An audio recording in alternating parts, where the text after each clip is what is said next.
Ah, hello and good day, everybody. Come in, come in. Allow me to introduce myself. I am Professor Quibblefingers. Welcome to my humble abode. Come, pour yourself a glass of something strong and take a seat by the fire. Help yourself to a smoking jacket off the peg, and I'm sure Miss Lakshmana will be around shortly with a nice selection of sandwiches. For those who have never met me before, I am a retired adventurer, explorer, and time traveler who has spent the last few decades travelling the world in search of the most marvellous things. By trade, I am a natural philosopher and a big game hunter, but in my years I have turned my hand to many great ventures. I've been a pirate, a cowboy. I led men into battle and fought the most ferocious monsters that you've ever seen. I've been a diplomat, a courtesan, a fisherman, an interpreter, and on one particular occasion I spent about 6 months living as a goat. Alas, my adventuring days are now far behind me, and her ladyship insists that I settle down and, as she puts it, get a real job. Now, I must admit that for all my misadventures, I have not ended up with an abundance of wealth. Well, at least none that I would admit to for tax reasons. And as such, I've been forced to drastically cut the staff at my manor, reducing me to just a single maid. There is also, of course, Roger the gardener, who appears to be more persistent than the most virulent weed, and who I occasionally join down the potting shed of an evening to have a catch-up over his latest homebrewed concoction. Last one only made me go blind for 3 days, so I think he's on to a winner. In any case, with the roof leaking like a sieve and me rapidly running out of buckets, I thought I might as well start somewhere. So, sit back, relax, and allow me to regale you with one of the tales of my many adventures. The story begins a few years ago on the day of October 18th. I was at work at the university that day when I received a message from one Madam Bottersnipe Flapdoodle. Now, I was most perplexed by this, as I had never heard of the woman. But upon receiving her message, I learned that she was accusing me of furky doodling with her eldest daughter, and demanded that if I was a man of honour, I would soon be ringing wedding bells.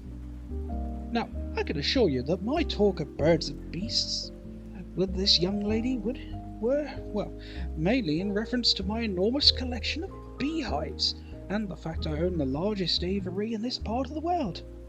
However, she was not apparently that convinced, and this was most greatly emphasised when I realised that the man who delivered the letter had also come armed with an enormous pair of gelding shears. Fearing for my life, not to mention the rest of my anatomy, I hurried forthwith to the Dean's office and quickly petitioned him for funding for an expedition. On that note, to younger fellows in the audience, if you ever pursue a career in academia, always keep a few projects in your back pocket, preferably ones which are far away from home. That way, if you ever find yourself in the midst of some scandal or other, you can always excuse yourself for a year or two for the purposes of vital research, at least until it all blows over. In any case, I gathered myself a sturdy crew and a fine sailing vessel, and we set off at once for the romantic Leatherboot Coast. Now, for those who have never been there, it is a remarkable place. 1,000 miles of tropical jungle and pristine beaches, full of the most amazing animals you have ever seen. Unfortunately, most of them are large and carnivorous reptiles, which is at least part of why that region has its name. Oh dear. Riding up porters and guides, we therefore set off deep into the jungle, for our mission was to cross to the other side and enter the great veldt beyond, where I was to gather new samples to fill the university museum.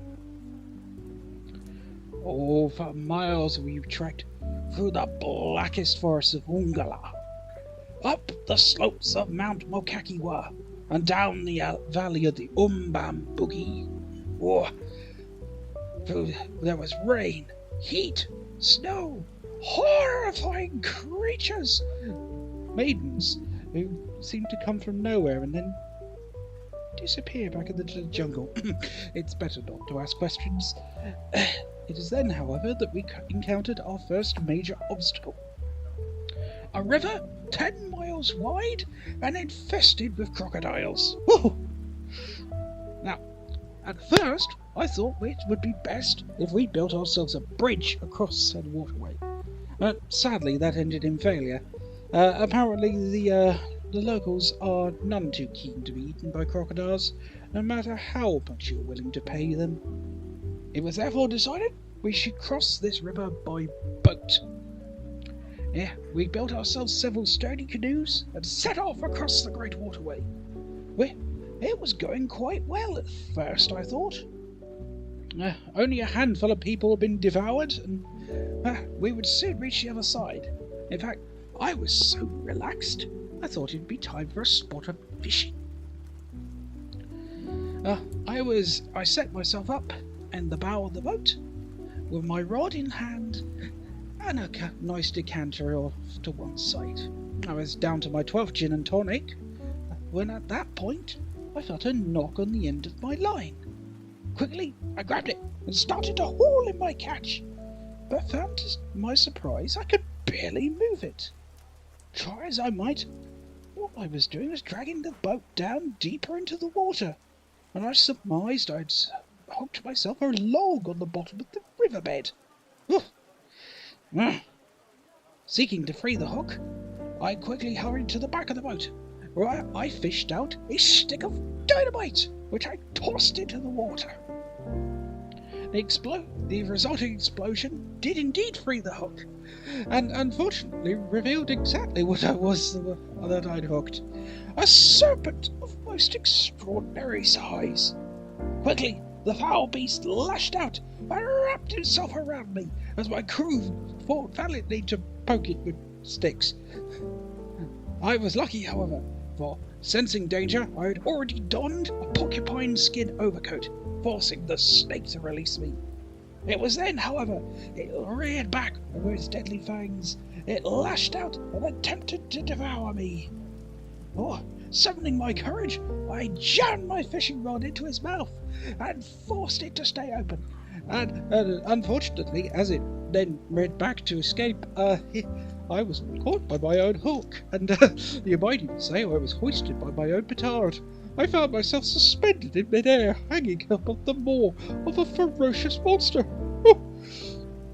Now, for those who have ever been in this situation, you will understand exactly how unpleasant it is. For those who haven't, oh gods, please don't ever be in this situation. Now, anyway, as you can see, I was in quite a predicament. My rod was beginning to sing under the tension, and you could almost hear the wood snapping. It was then I decided I had had enough.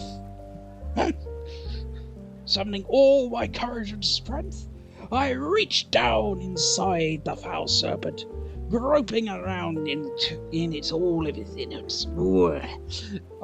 It is the second most disgusting thing I have ever experienced. But luckily, I quickly found what I was looking for. I grabbed the monster by the end of his tail from the inside, braced myself, I took a shout, and I yanked the sucker inside out. Upon crossing the river, now with a new snakeskin belt, we quickly pitched camp and were swallowed by the inky jungle night. Whilst we were camping there, we were visited by friendly locals who were very impressed with our defeat of the giant river serpent. So impressed were they, in fact, that they agreed to trade. Unfortunately, I did not yet understand the local language, but upon seeing one of the local girls who was giving me the eyes, well, let's just say there is no language barrier to it. Come on. It's all in the moustache, you fellows.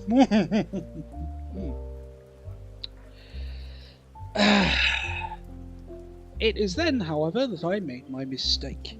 Discovering that you are currently in mid-coitus with the chief's daughter does not do diplomacy many favours, and as such, when the flap of my tent was thrown open and an angry face was shoved in, I realised it was time for me to bait a hasty retreat.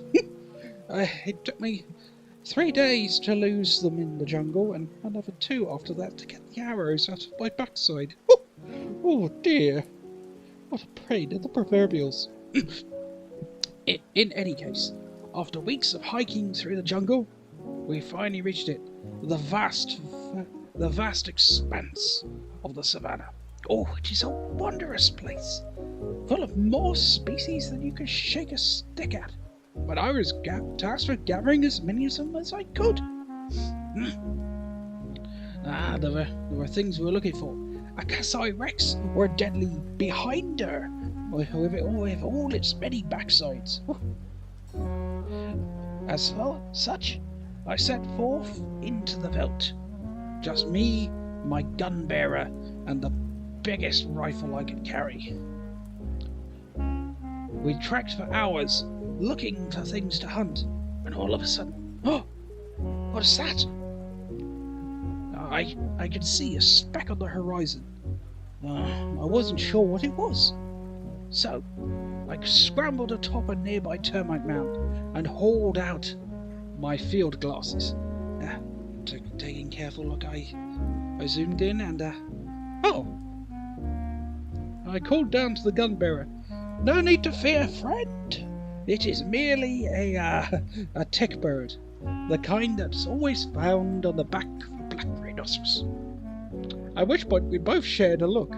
A black rhinoceros? Now you see, the problem with these little tick birds, they pay for their room and board by warning their cumbersome companion of approaching dangers. And at that moment, the bird noticed us. It began kicking off one hell of a racket, at which point the nearsighted rhinoceros turned in our direction. Now, there is one thing that many people do not know. A rhinoceros is practically blind. You can sneak up behind him and slap it on the arse without it ever even knowing you are there. The problem is if it smells you or hears you. My best bet is to stay perfectly still atop the termite mound and wait for the rhinoceros to bugger off. Unfortunately, I'd made a minor miscalculation. It was not, in fact, a termite mound. It was an ant's nest. And right at that moment, the ants had made their way up my trouser legs into my underpants and had started to bite. To say I hit the highest note I have ever possibly hit in my life when I screamed would be an understatement. As such, I was forced to run away, desperately slapping myself in the crotch as I attempted to escape the rhinoceros. I quickly put some distance between myself and him as he charged after me. But then I remembered I still had my gun. My gun bearer might have scarfed, but I was ready for the rhinoceros. Turning to face the foe, I drew a speed as steady as my nerves would permit. Permit? Permit? Did I have a permit to shoot a rhinoceros? I quickly fumbled around inside my clothes, searching through everything, and aha! Yes, I did. I drew my bead, steady, and then, right at the last second, click. Oh, I forgot to load the gun.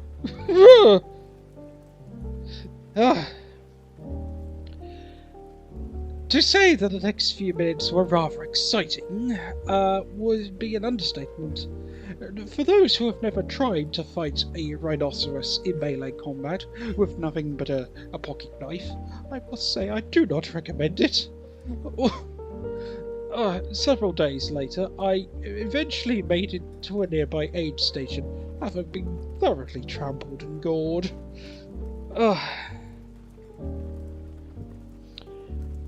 I must have been quite the sight. My clothes torn and shredded, but my bones broken and squashed. But, the aid station. A place of soft beds, warm baths, and nurses. There. In fact, it is there that I met the love of my life. But that is a story for another day. Thank you for your time, everybody. I hope you enjoyed my story. I plan to make a series out of this, telling my full tale from start to finish soon enough. Please come on by, and thank you for listening.